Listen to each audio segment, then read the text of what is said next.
tal? ¿Cómo les va? Muy buenas noches. Es viernes, son las 8 y estamos a unos segundos de encontrarnos con nuestro invitado de hoy.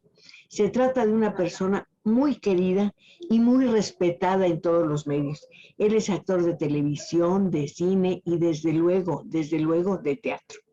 Por ser una fecha muy importante para él, voy a citarla. Me refiero a octubre del año 2001, 4 de octubre del año 2001. Si no me equivoco, fue el día en que se estrenó un monólogo que después de todos estos años sigue en cartelera. Me refiero a Defendiendo al Cavernícola.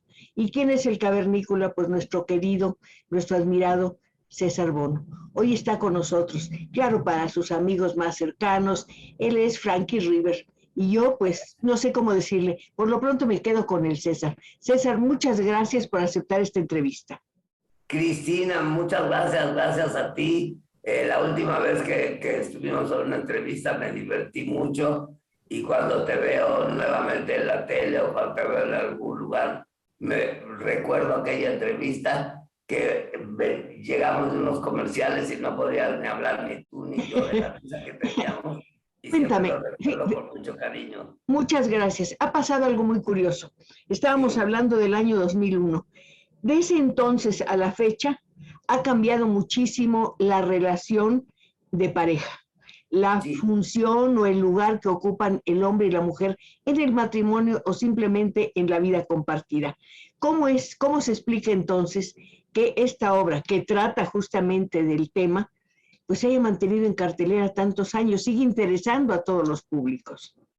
Pues mira, Cristina, yo creo que se debe a una actitud muy seria que tuvo el autor, que es Rob Becker, sí, que se puso a investigar a qué se deben las pequeñas y grandes diferencias que hay entre los dos sexos, entre los dos géneros, y cada vez esto lo obligaba a irse unos años para atrás, hasta que llegó precisamente a la época de piedra, a la edad de las cavernas, y por eso el título de Defendiendo al Cavernícola. Entonces son cosas muy básicas que podíamos resumir en pocas palabras diciendo que todo parte de que el hombre se dedicaba a cazar y entonces esto le exigía fuerza, le exigía concentración, una serie de cosas, y la mujer era recolectora y le exigía, por decirte algo, que fuera observadora, que fuera paciente, otro tipo de cosas, y estas diferentes cuestiones de lo que tenían que hacer en la vida, tanto el hombre como la mujer, hicieron de un solo camino que se dividiera como una Y.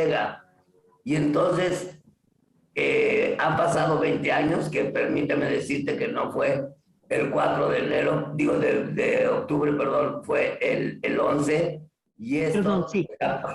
jamás se me olvidará porque fue un mes exacto después de lo de las torres. Claro, sí, O sea, perdóname. las torres de Nueva York fue el 11 de octubre septiembre, 2001. nosotros el 11 de octubre, o sea, un mes después.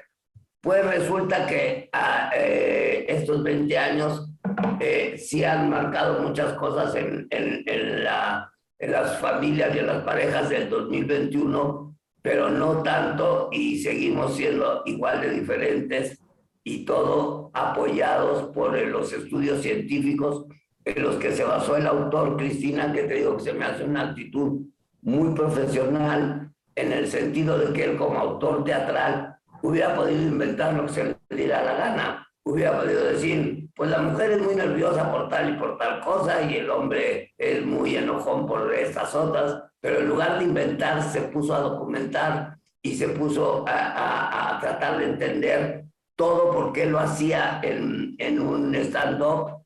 O sea, él salía a trabajar, a hablar de la pareja y cada vez tenía más éxito con la gente. Y entonces lo hizo ya de una manera, te repito, muy profesional, tanto así que cuando yo estreno hace 20 años, él ya llevaba 12 años y medio en Broadway. En Broadway, este es el monólogo con más años que se ha presentado allá. Giuliani, el alcalde de Nueva York, hizo un día dedicado a Defendiendo al Cavernícola. Hay una calle también dedicada a Defendiendo al Cavernícola. Sí, muy lindo, y yo tuve el placer y el gusto de conocerlo allá, porque fíjate que dentro de tantas cosas, te digo, muy profesionales de él, tú no puedes estrenar esta obra sin que él te vea. O sea, antes de que tú estrenes, tienes que mandarle un video y él ver qué es lo que estás haciendo para que te dé el visto bueno. Y entonces, y también hay un monólogo con el que empieza una filmación, una grabación con la que empieza la obra, que la tienes que poner sí o sí. O sea, que viene ahí, ya sabes, cosas de los simios y de cómo empieza la evolución de la humanidad.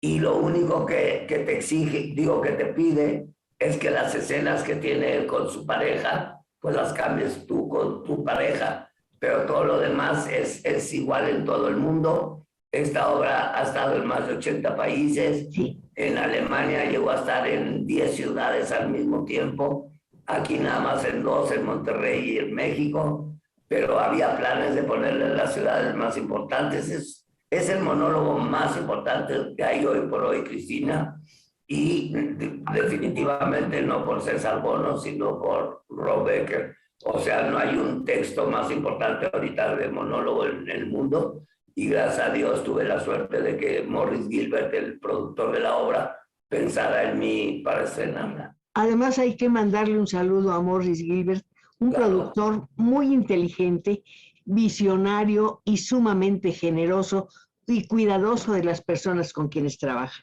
Y por supuesto, con un gusto extraordinario para seleccionar las obras. Este monólogo ha sufrido cambios a lo largo de estos 20 años. Pues muy pocos, por decirte algo. Se habla de una mujer que está embarazada, porque hablo de una pintura rupestre muy famosa. Claro, ahí está, sí.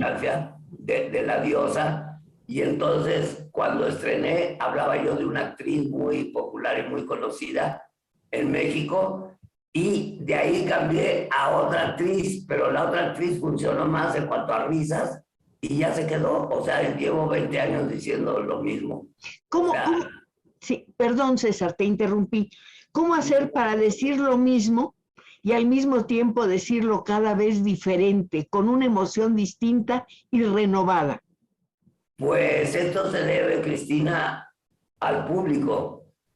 Hay actores que dicen que las obras de teatro las hacemos al 50% el público y los actores, y yo le doy más crédito al público. Yo creo que el público pone un 70 o un 80%, y el resto, que son el 30 o el 20, eso es lo que nos queda a nosotros los actores. Y te lo digo sin falsa humildad, sino que realmente lo pienso. O sea, el ritmo, las emociones, el todo, a mí en lo personal, te digo, a lo mejor otros actores tienen otra respuesta y dicen del 50%, pero a mí sí, el público me da más de un 70%, porque son los que me marcan el paso, el ritmo, la sensibilidad.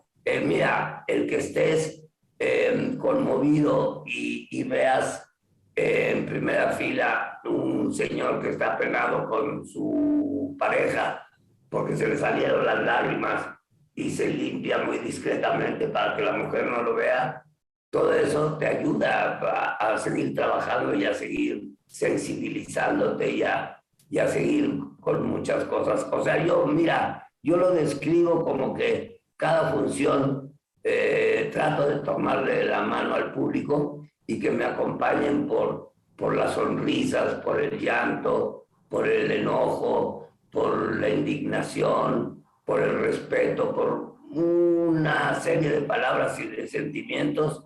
Y cuando esto se logra, Cristina, que gracias a Dios en los 20 años se ha logrado muchas veces, es una comunión muy especial que yo, que he trabajado como actor en diferentes medios, creo que nada más, o no nada más, donde más ocurre es en el teatro. El ritmo y las emociones de actuar se interrumpieron debido al COVID. ¿Cómo fue ese tiempo de silencio, de lejanía del público, de ausencia de los foros para ti? Pues mira, gracias a Dios, Cristina, no fue muy prolongado para mí. Yo dejé de hacer el cavernícola precisamente en la pandemia, pero empecé a hacer teatro de revista, precisamente hablando de la pandemia, en una revista, de como la revista mexicana que se hacía desde hace muchos años, que desgraciadamente se dejó de hacer desde que cerraron el Teatro Blanquita, que fue el último donde actuábamos este género, y lo hice con Luis de Alba, con la señora Carmen Salinas, Benito Castro, etcétera, etcétera, o sea, un gran reparto. O sea, se acaba el cavernícola por la pandemia, me llaman a hacer y nos cogió la pandemia como anillo al dedo, y empiezo a trabajar hasta que me regresan nuevamente al cavernícola. O sea, mira, yo tuve problemas de salud, por eso el problema que tengo de movilidad hace 3 años, y de allá para acá no he dejado de trabajar ni un solo día, gracias a Dios, porque tengo hijas casadas a las que mantienen mis yernos, pero tengo hijos solteros a los que mantengo yo. Entonces, quiera o no quiera, yo tengo que trabajar diariamente. Pero no solamente los mantienes, los iluminas con tu presencia, con tu valor, con tu comportamiento, con tu actitud ante la vida y ante los momentos difíciles que todos tenemos. ¿Qué pasó con el cavernícola en esta larga hibernación? ¿Qué pasó con él en su cueva? Pues mira, pasaron muchísimas cosas, entre ellas el darle valor, que yo creo que eso no nada más en mi cueva, sino en la de todos los que vivimos en este planeta, darle valor a las cosas que realmente son importantes.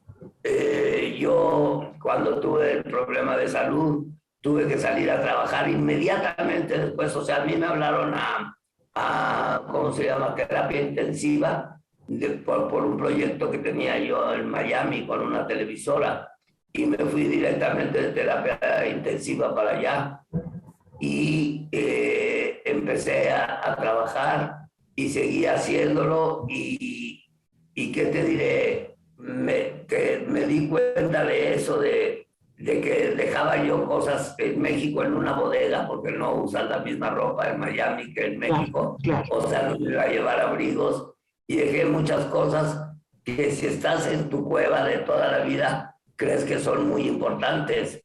Tus abrigos, tu carro, tu televisor, etcétera, etcétera. Y de repente la vida cambia, cambia el planeta entero, y hay que adaptarse y hay que ir a trabajar a otro lado, gracias a Dios, con las ventajas que da ahora la tecnología. César, perdón que te interrumpa, tengo que adaptarme al formato de nuestra conversación. Es el momento de hacer un breve corte, ¿me lo permites? Y enseguida regresamos a seguir conversando. Yo te permito lo que tú quieras. Muchas gracias, César. Gracias. Vamos al corte.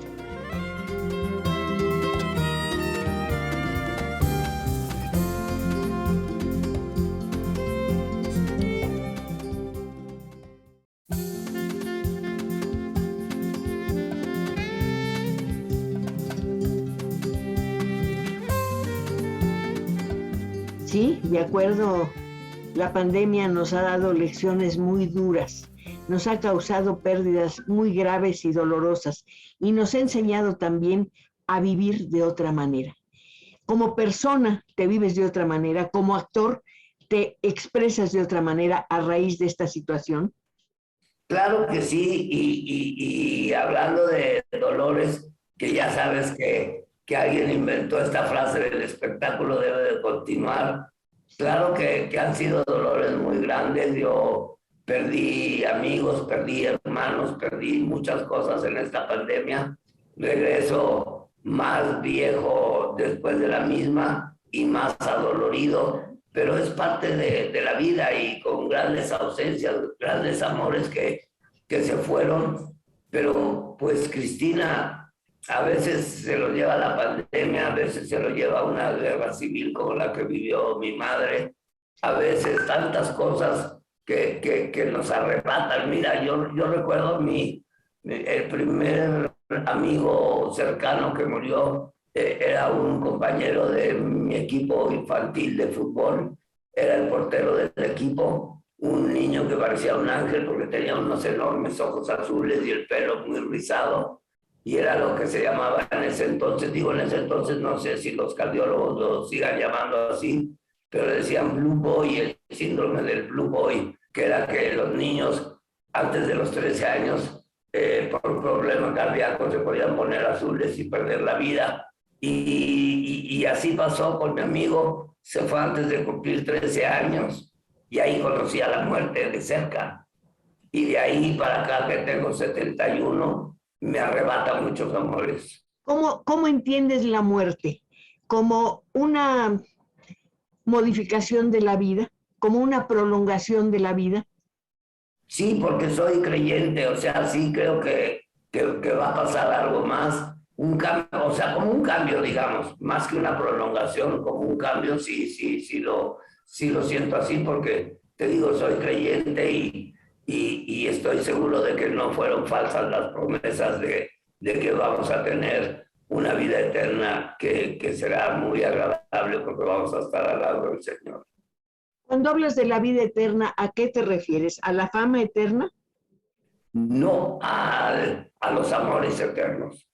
Yo estoy seguro que esos amores que hoy por hoy me duele tanto estar lejos de ellos, estoy seguro que voy a volver a gozar de ellos. Estoy seguro que los voy a volver a tener cerca y que ya no me voy a separar. César, tengo la impresión de que esos amores de alguna manera están contigo porque los expresan las personas que te miran, tu público. Pues sí, mira, estoy tan seguro de eso también, Cristina, de que te pongo un ejemplo bien claro que cumplimos en octubre 20 años de la obra y 71 también en octubre de la vida de César Bono. Sí. Y esos amores que se han ido me cantaban las mañanitas y ahora que no están me las cantó el público. Entonces sí estoy seguro que hubo ahí un traslado de amor de lo que perdí y de lo que tengo. ¿Cómo sientes el tiempo en ti, César? Cruel y ¿qué te diré? Y difícil, o sea, yo jamás pensé que iba a pasar por lo que estoy pasando ahora. O sea, siempre pensé, Cristina, que iba a tener una muerte prematura, no sé por qué, pero yo no pensé vivir más de 40 años, por ponerle números. Y ahora que tengo 71, me doy cuenta que de los 40 para acá sí ha sido muchos golpes. Te digo, los golpes empezaron desde los 13, desde la muerte de mi amigo Joaquín, del que te hablaba hace rato, pero de allá para acá, pues cada vez me duele más todo. El dolor está presente en tus actuaciones, los momentos alegres también. A lo que quiero referirme es hasta qué punto un actor depende para actuar de su vida personal, de su vida íntima, de la vida que lleva, no como personaje, sino como persona. Pues yo creo que muchísimo. Yo dentro de la actuación sigo la técnica que es llamada de vivencia, o sea, yo no trato de fingir, yo trato de sentir y claro que de experiencias personales las llevo al escenario y claro que cuando hablo en la obra de que mi padre se iba a trabajar antes de que yo me despertara, pues claro que pasó en mi vida personal y claro que lo recuerdo cómo salía de casa mientras yo todavía dormía un poquito más. Él se iba a trabajar para llevarnos la comida. Tu papá estaba interesado en que continuaras trabajando en la industria textil. ¿Por qué? Y porque él fue lo que lo sacó adelante, fue la industria textil.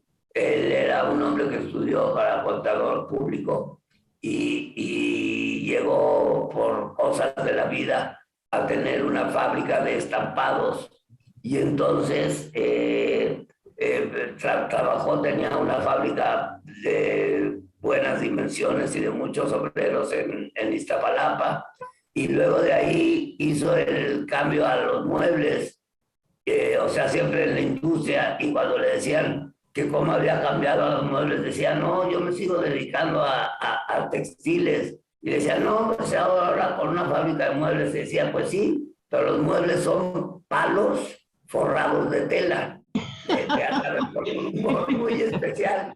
Pero sí es cierto, sí son unos palos que le forran con tela y llegó a ser un mueblero muy, muy, muy importante en México. ¿Cómo se llamaba su mueblería? Orsán, que es una playa que de La Coruña, en Galicia. Mi nombre completo es César Queijeiro Bono, y Queijeiro es gallego, y ahí en La Coruña nació mi abuelo César Queijeiro de Champs, y mi padre, perdón, le puso Orsán, que así se llama la playa que hay en La Coruña, y esta fábrica le surtía de muebles a grandes tiendas de México, muy grandes, y llegó a hacer 1000 piezas al día de salas, 1000 piezas. Creo que hace poco un mueblero de Guadalajara me dijo que nadie lo ha vuelto a hacer en México. 1000 piezas son un chorro de piezas. Muchísimo. Entonces él quería, tengo 2 hermanas y yo, y mi padre quería que yo fuera industrial. Y pues soy actor, así es la vida. Pero César, es maravilloso. Tú querías ser no actor, sino director de cine. ¿Por qué? Porque yo me encantaba el cine, me encantaba la comunicación, y yo creía que el cine, que es donde, digamos, donde se juntan todos los medios de comunicación, el que cuenta el cuento no son los actores, es el director. Y entonces a mí lo que tenía muchas ganas era contar cuentos. Me doy cuenta ahora a los 71 años. Entonces quería ser director de cine, y pensando en eso me metí a estudiar actuación creyendo que era un requisito. Dije, si voy a dirigir actores, que sepa yo de actuación para tener una manera con cual hablarles, que no es cierto. O sea, puedes estudiar dirección desde el principio, pero gracias a Dios tuve ese pensamiento, porque gracias a ese pensamiento conocí a Carlos Ansira, que es para mí uno de los mejores actores que ha habido en este país. Bueno, acuérdate de su monólogo, El diario de un loco, que también duró muchísimo tiempo en cartelera. Muchísimo, muchísimo. Yo creo que fue, bueno, no creo, estoy seguro, fue el monólogo más importante del siglo XX, y lleno de orgullo y sin falsas modestias te digo que tengo, por este monólogo que estoy haciendo defendiendo al cavernícola, 2 premios que me llenan de orgullo. Uno de ellos es el Enrique Rambal, por Bandera Negra, que hacía Enrique Rambal, que también fue un monólogo muy importante, y el premio Carlos Ansira, que es mi maestro adorado, y por El diario de un loco. Y los 2 premios que dan los críticos de México de teatro, los 2 me los dieron a mí, y eso lo digo, ojalá me lo entienda el público, tu público, que es tan grande, no de una manera presuntuosa, sino de una manera feliz. Soy un actor que admira a muchos actores, y que gracias a Dios he tenido un paso feliz por esto.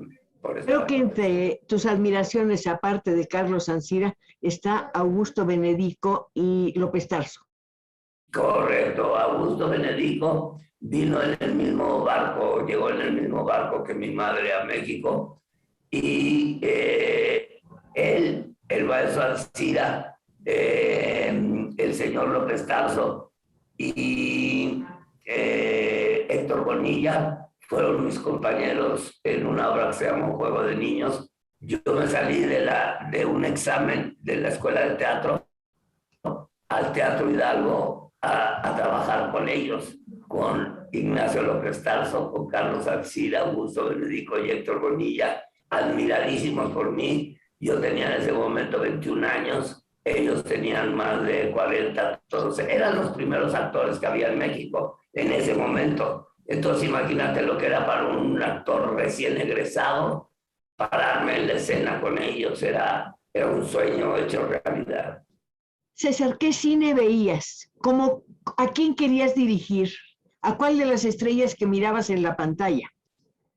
Pues que tenía generaciones que me llevaban muchos años a los que yo veía trabajar en la pantalla, y más que del cine, que había que salir de casa y que pagar un boleto a los que podía ver yo en televisión. Yo en televisión llegué incluso a asomarme a la parte trasera del televisor para ver si veía qué película iban a proyectar ese día.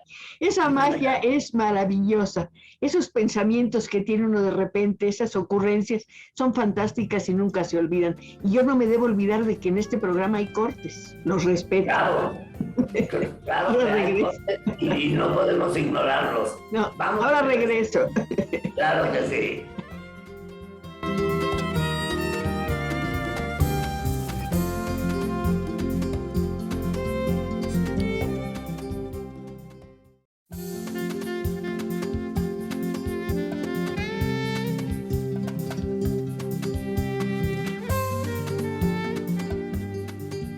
Una obra, Juego de Niños, me sugiere a qué jugabas de niño, qué querías ser de niño, de muy pequeño. Pues fíjate que actor, y por decirte algo, yo ponía con unas sillas, creaba una especie de avión, o sea, con unas sillas encontradas de las patas, pero no soñaba ser piloto, sino que soñaba a que era un actor que estaba trabajando en una película donde salía de piloto de aviones. Entonces siempre anteponía el oficio de actor siempre.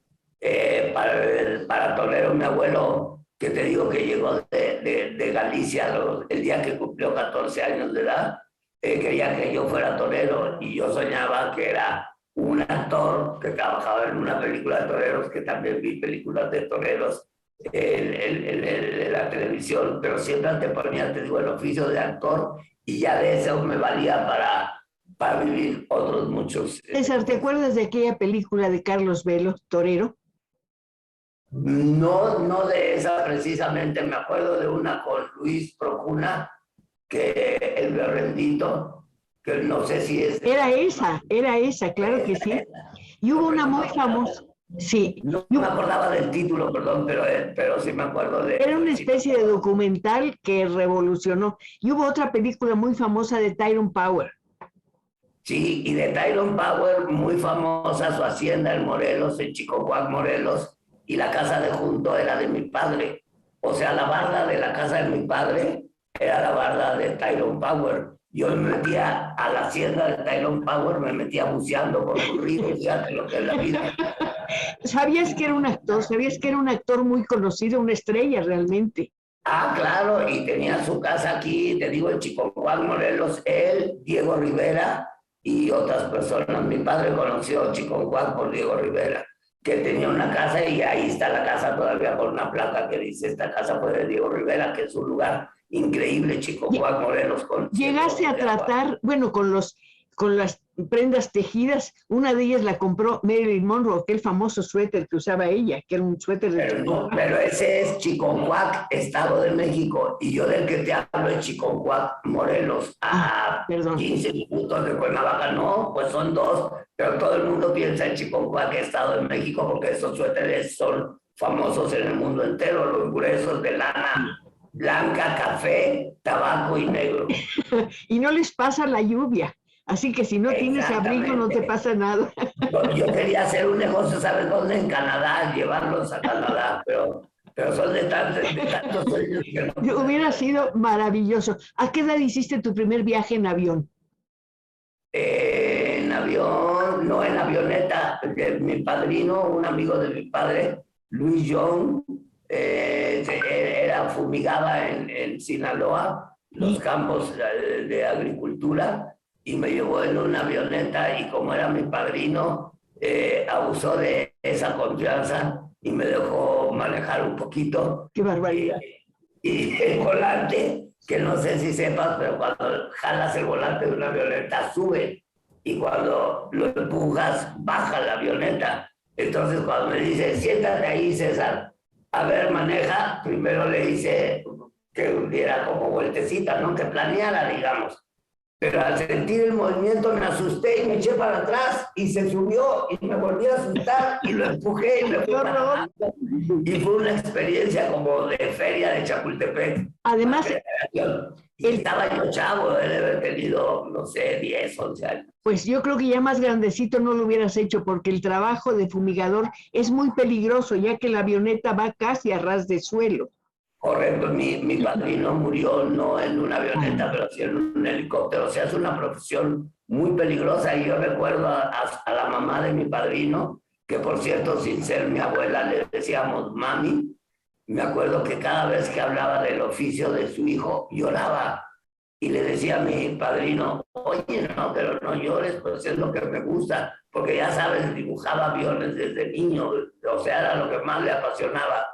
Y le decía a ella que no podía dejar de llorar a pesar en su profesión, en su oficio, porque sabía que era algo muy peligroso. Y cuando muere en un accidente de helicóptero, pues claro que nos impresionó mucho a todos esta sensibilidad de la madre que sabía que ese oficio del hijo le iba a causar un dolor muy grande. Esa premonición.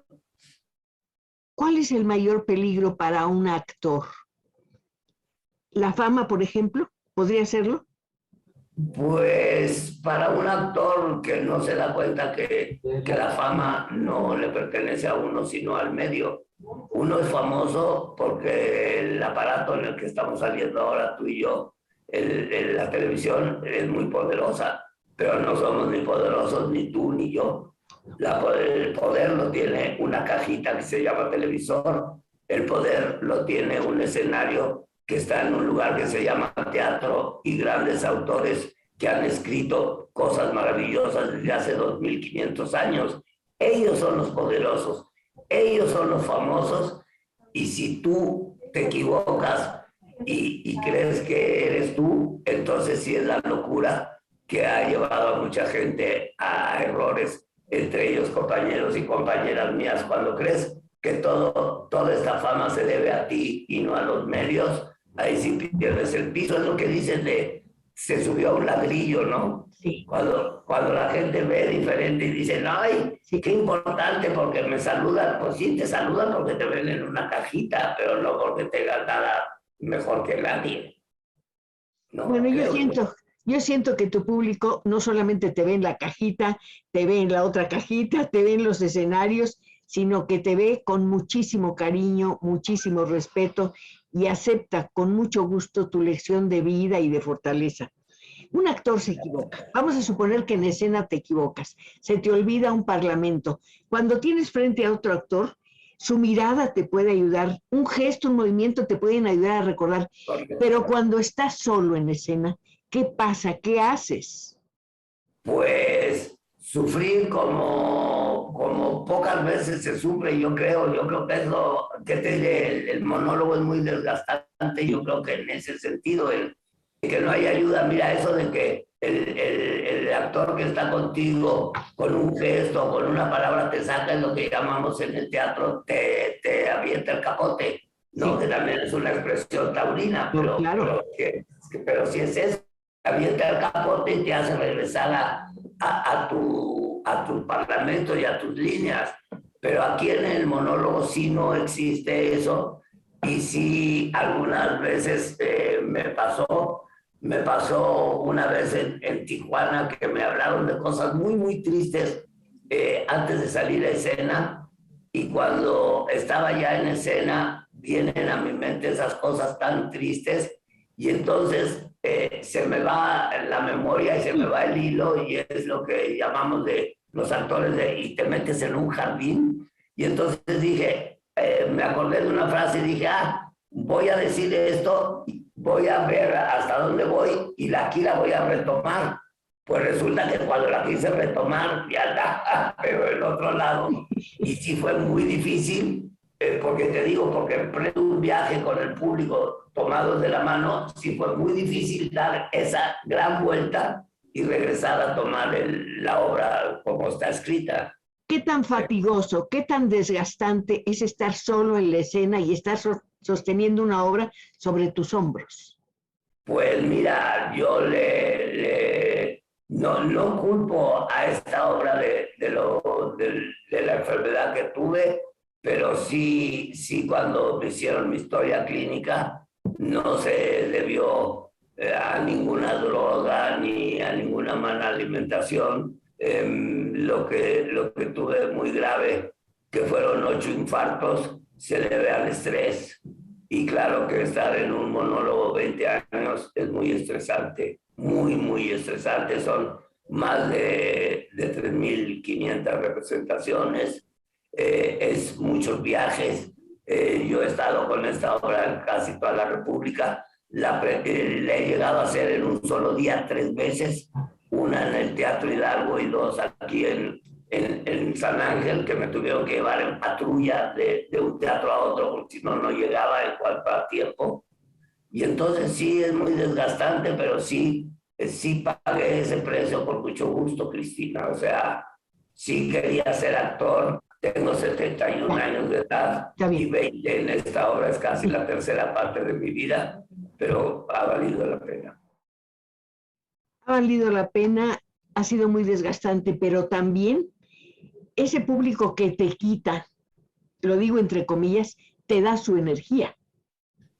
Definitivamente me da su energía, me da regalos de cumpleaños, me da, o sea, de cumpleaños, como te digo, como el canto de las mañanitas este octubre, me da, que te diré, momentos de mucha felicidad. En esta obra se han entregado 14 anillos de compromiso, que yo creo que es algo que no se había hecho en otra obra de teatro. Son muchas satisfacciones. Mira, cuando hablamos de ellas y con compañeros tuyos periodistas, me dicen de récords, que se han establecido récords del número de representaciones, de ser una temporada continua, porque por volver a hablar del maestro Ancira, él hacía un día a la semana. Y yo lo más que llegué a hacer esta obra fue toda la semana completa, porque estaba de jueves a domingo aquí en San Ángel. El miércoles lo hacía en un teatro que está saliendo a Toluca, Céntrica, se llama el teatro, no creo que tengas problemas porque lo nombre. Y los otros 2 días, o sea, será el miércoles, de jueves a domingo aquí, y lunes y martes dentro de la República Mexicana. Entonces era todos los días estar en esta obra, yo solo, cerca de 2 horas en el escenario. Está comprobado también científicamente, como lo que te digo que investigó Robert Becker, que el trabajo en un escenario es mucho más desgastante que en una oficina. En la oficina te puedes tomar un café, puedes voltear al escritorio de junto y hablar con tu compañero o tu compañera, y en el escenario tienes que estar a más del 100% de concentración, y no puedes tomar un vaso de agua, y no puedes tener catarro, y no te puede doler la cabeza, y no puedes tener muchas cosas. O sea, tú sabes mejor que nadie lo que es esta profesión. Aquí no hay 24 de diciembre, no hay día de cumpleaños, no hay pierdes. No hay días de llanto ni de tristeza. Exactamente, ni de pérdida. Pero hay días de corte, y yo tengo un corte. Me parece muy... Vamos a él.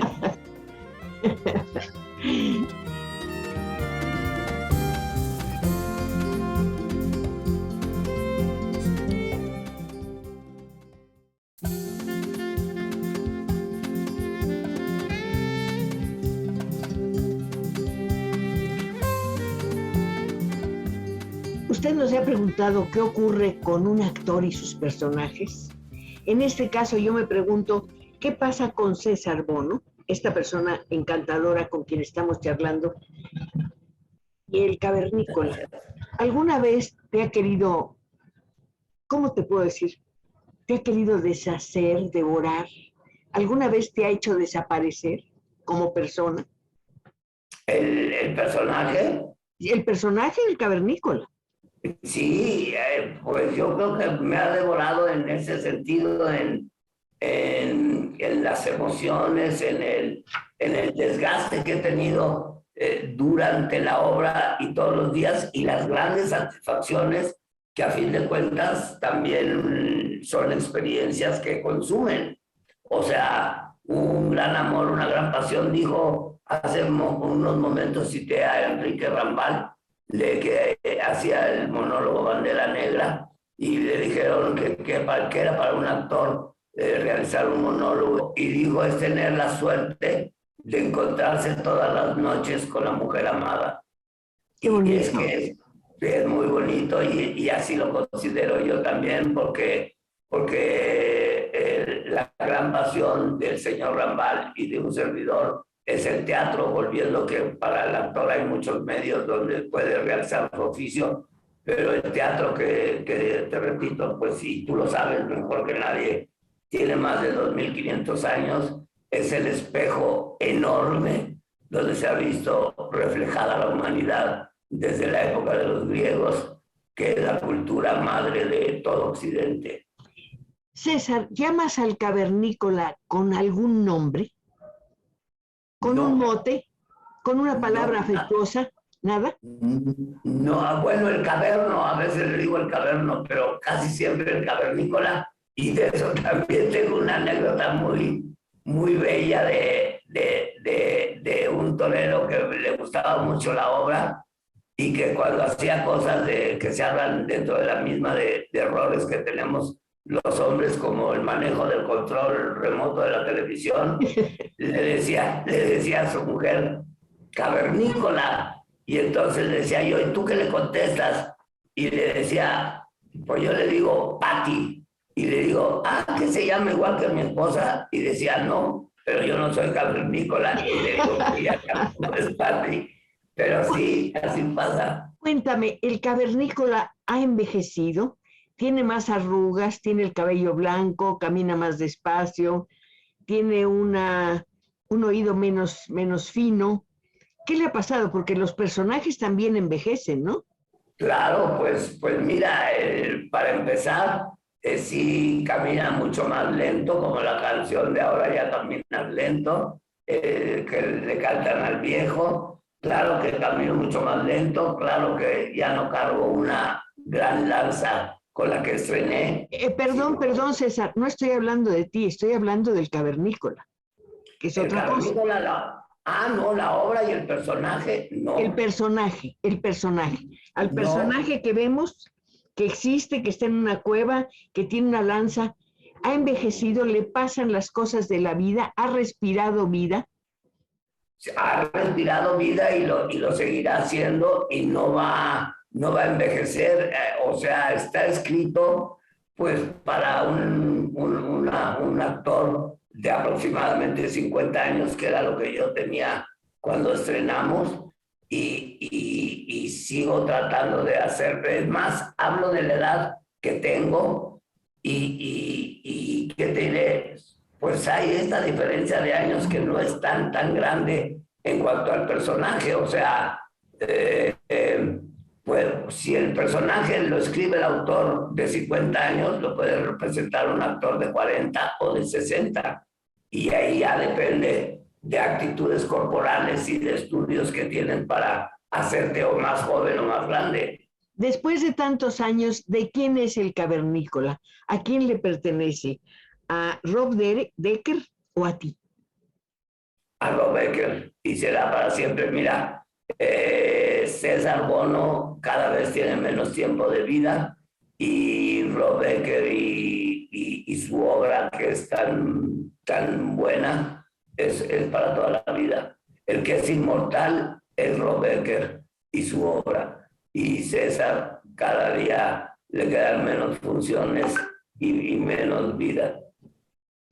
Con una más, con otra más, se hace un camino muy largo. Así que tendremos, César, por mucho tiempo, te veremos en todos los escenarios, y a lo mejor en algún momento te vemos metido en tu cueva, o sea, en tu casa, escribiendo la historia de un famoso señor que se llamó César Bono. Pues ojalá tenga tiempo para escribir un libro. Ya sembré un árbol, ya tuve 4 hijos, que ya ves que se decía eso en generaciones pasadas, en esta vida hay que escribir un libro, tener un hijo y sembrar un árbol. Ya lo único que me falta es escribir un libro, pero como podrás ver por nuestra conversación, y tú que conoces tanto de seres tan especiales que escriben libros, lo respeto mucho eso, y sé que está hoy muy lejos de tener la capacidad y la sabiduría de la gente que lo ha hecho también, como el señor Pacheco y como otros. Muchas gracias. Háblanos de tu árbol. ¿Qué árbol es? Háblanos de tu árbol. Se llaman ficus y son los que siembran generalmente en la calle, y yo los sembré en Chiconcuac, Morelos, donde está la hacienda de Tyron Power que te hablé hace rato. ¿Sí? Sembré uno, no, sino como 15 o 20, y están, ya sabes, eran unas varitas y ahora son árboles muy grandes que dan una sombra muy linda. Pero además, con sus hojas se puede tocar música. Sí, de los chifliditos estos como el señor Valdés lo hacía. Sí. Muy lindos árboles, y te digo, tenía la suerte de que un tío, pues la persona que le dice a mi padre, ven a conocer este lugar en Morelos, eran unos tíos no de sangre, sino de amor, que eran los García Suazua, que le dijeron, fuimos a casa de Diego Rivera y conocimos un lugar muy bello. Entonces, viendo la casa y viendo el lugar compra mi padre ahí, y vi, ¿qué te diré? Ahí conocí lo que era una casa de campo, pero en el gran sentido de lo que es una casa de campo, o sea, no un lugar donde hubiera supermercados, sino un lugar donde podías conocer las luciérnagas, donde había un río dentro del terreno que compró mi padre, un río, fíjate, no un arroyito, un río donde podía andar yo en lancha, o sea, de remo, no de motor, sí. Pero un lugar bellísimo que me llenó mi infancia de muy gratos recuerdos.